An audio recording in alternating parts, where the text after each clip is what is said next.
মুসলিম ভাই বোনেরা, আসসালামু আলাইকুম রহমতুল্লাহি বারাকাতু। আল্লাহু তাআলা লানু ইনালুল্লাহু ইউনালাল্লাহু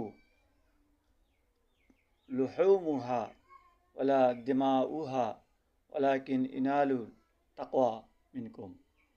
অর্থাৎ তোমাদের কুরবানির পশুর গোশত ও রক্ত আল্লাহর নিকট কখনোই পৌঁছে না, বরং তোমাদের আল্লাহ ভীতিই তার নিকট পৌঁছে।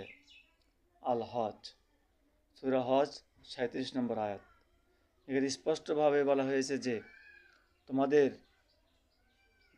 কুরবানির গোশত এবং রক্ত আল্লাহর নিকট পৌঁছে না, পৌঁছে হলো ইমানদারদের তাকওয়া, খোদা ভীতি এবং তার অন্তর, তার নিয়ত, এটি আল্লাহর দরবারে পৌঁছে যায়।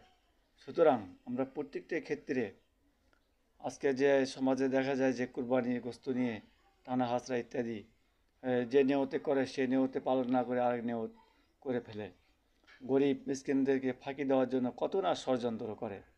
সুতরাং সম্পূর্ণ আল্লাহ পাক জানেন, দেখেন, বোঝেন।